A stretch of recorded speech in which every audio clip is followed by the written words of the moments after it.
मैं आपके अपने YouTube channel A to Z jobs में आपका हार्दिक स्वागत करता हूं। दोस्तों, सीआरपीएफ के जो बीजापुर में अटैक हुआ है उसमें आप देखकर ये बताना कि इसमें गलती किसकी है। क्या हमारे जवानों की गलती है, क्या इसमें सरकार की गलती है, या जो हमारे ऑफिसर हैं उनकी गलती है। आप देख सकते हैं सीआरपीएफ के अफसर नलिन प्रभात पर मेहरबानी। दंतेवाड़ा के ताड़मेटाल में 76 जीवनों की शहादत के वक्त डीआईजी थे नलिन। बीजापुर एनकाउंटर के समय आईजी नक्सल ऑपरेशन। ये हैं जो आईजी हैं नलिन, ये सीआरपीएफ के आईजी, ये इनकी फोटो है। ताड़मेटाल हमले में नलिन के खिलाफ इंक्वायरी हुई थी, इसके बावजूद प्रमोशन और जिम्मेदारी भी बढ़ गई इनकी। बीजापुर हमले के पीछे प्लानिंग से लेकर एग्जीक्यूशन तक बड़ी लापरवाही, इंटेलिजेंस पर भी सवाल। छत्तीसगढ़ के दंतेवाड़ा में करीब 11 साल पहले सीआरपीएफ के 76 जवान नक्सली हमले में शहीद हो गए थे। उस समय सीआरपीएफ के डीआईजी थे वो नलिन प्रभात थे। जो ये फोटो है ये नलिन प्रभात का है। और अब शनिवार को मतलब 3 अप्रैल को ऐसे इनकाउंटर हुआ है जिसमें 23 जवान हमारे शहीद हुए हैं, जिसमें नलिन प्रभात उसी ऑपरेशन के नक्सल ऑपरेशन के आईजी हैं। उस समय नलिन प्रभात को ताड़मेटाल कांड में जिम्मेदार मानकर इंक्वायरी भी की गई थी।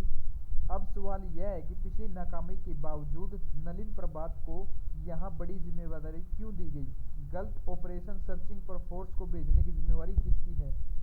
सवाल यह भी है कि सीआरपीएफ और दूसरे सुरक्षा बलों का इंटेलिजेंस क्या इतना कमजोर है कि 250 से ज्यादा नक्सलियों की बड़ी तैयारी की सूचना 20 दिन में भी उनके पास तक नहीं पहुंची। ये सिर्फ 2 मामले नहीं है। बस्तर की धरती रोज जवानों के खून से लाल हो रही है और इसका एक ही कारण दिख रहा है, फोर्स के बड़े अफसरों की प्लानिंग, एग्जीक्यूशन, ग्राउंड कनेक्ट और इंटेलिजेंस में बड़ी लापरवाही। पहले कोर्ट ऑफ इंक्वायरी में दोषी पाए गए थे नलिन। 6 अप्रैल 2010 को दंतेवाड़ा जिले के ताड़मेटाल में नक्सलियों ने सीआरपीएफ के जवानों को ऐसे ही घेर कर मारा था।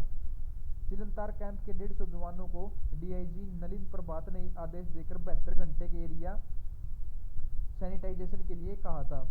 तब तीसरे दिन ये टुकड़ी वापस लौट रही तो रास्ते में एम्बुश लगाकर बैठे नक्सलियों ने पहले विस्फोट से एक पुलिया उड़ाई और फिर ताबड़तोड़ फायरिंग कर 76 जवानों को मौत की घाट उतार दिया गया। इस मामले में कोर्ट ऑफ इंक्वायरी के साथ गृह मंत्रालय की राममोहन कमेटी ने भी जांच की। जांच में सीआरपीएफ के तत्कालीन आईजी रमेश चंद्रा, डीआईजी नलिन प्रभात, 62 बटालियन के कमांडर AK विष्ट और इंस्पेक्टर संजीव बागड़े दोषी पाए गए थे। इस पर पर्याप्त सुरक्षा के बिना फोर्स को एरिया सैनिटाइजेशन के लिए भेजने, क्षेत्र के लिए जानकार कमांडेंट और डिप्टी कमांडेंट को साथ नहीं भेजने जैसे आरोप लगे। इन चारों अधिकारियों का तबादला कर दिया गया।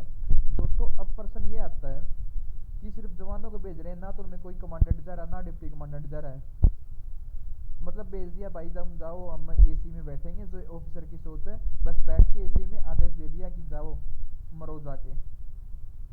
इनका किसी भी ऑफिसर का किसी सर्च ऑपरेशन में ना जाना इस बात का पहला ही प्रूफ होता है कि ये शायद इस हमले में इनकी कोई मदद हो सकती है। तब सीआरपीएफ का वायरलेस सेट था। अब सुनियोजित जानकारी। ताड़मेटाल कांड की जांच कमेटी की रिपोर्ट में पता चला था कि नक्सलियों के पास सीआरपीएफ का वायरलेस सेट था। इससे वे फोर्स के मूवमेंट की पूरी जानकारी रख रहे थे। इसी के जरिए उन्हें फोर्स के चिंतलनार कैंप वापस लौटने की तारीख, रास्ता, समय पता चल गया था। ऐसे ही शनिवार को बीजापुर के जोनागुड़ में नक्सलियों ने सुनियोजित जानकारी देकर फोर्स को फंसाया। नक्सलियों ने अपनी लोकेशन खबरियों के हाथ अधिकारियों तक पहुंचाई। इसके बाद अधिकारियों ने जवानों को जोनागुड़ा पहुंचने के निर्देश दिए। पहले आईजी को जानकारी देने की बात कहकर बच निकले थे प्रभात। ताड़मेटाल कांड के बाद नलिन प्रभात ने कहा था उन्होंने आईजी को जानकारी देकर जवानों को भेजा था। यह भी कहा था कि जो डिप्टी कमांडेंट फोर्स के साथ गया था वह करीब 6 महीने तक बटालियन में रहकर आया था। उसे लोकल रूट और स्थानीय नक्शे की जानकारी थी, लेकिन वह अपना काम नहीं कर सका। आज नलिन खुद आईजी नक्सल ऑपरेशन है। इंटेलिजेंस समेत पूरी जिम्मेदारी उन पर ही है। कोई भी महत्वपूर्ण ऑपरेशन उनकी इजाजत के बिना नहीं हो सकता। ऐसे में उन्हें सफाई देने में भी मुश्किल होगी। एक्सपर्ट बोले जांच के बिना नहीं बता सकते कि चूक कहाँ हुई है।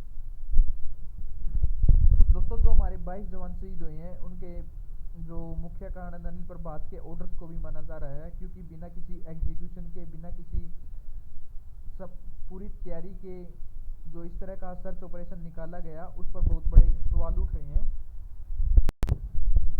दोस्तों, सभी जो हमारे जवान शहीद हुए हैं उसमें कोबरा बटालियन सीआरपीएफ के 9, डीआरजी के 8, एसटीएफ के 6 और एक बस्तरिया बटालियन का जवान शामिल है।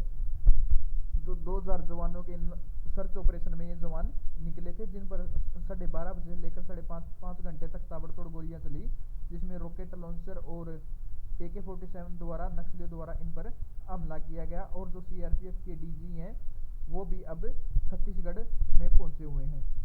दोस्तों, आपने ये पूरी न्यूज़ पढ़ी होगी तो आप कमेंट बॉक्स में ज़रूर बताना कि यहाँ किस पे चूक हुई है। हमारे जवानों से चूक हुई है, हमारे जवानों में जो ऊपर आला अधिकारी हैं उनसे चूक हुई है, यह सरकार की कोई इलेक्शन के टाइम मिली भगत है। आप कमेंट बॉक्स में अपना कमेंट जरूर छोड़ना। जय हिंद, जय भारत।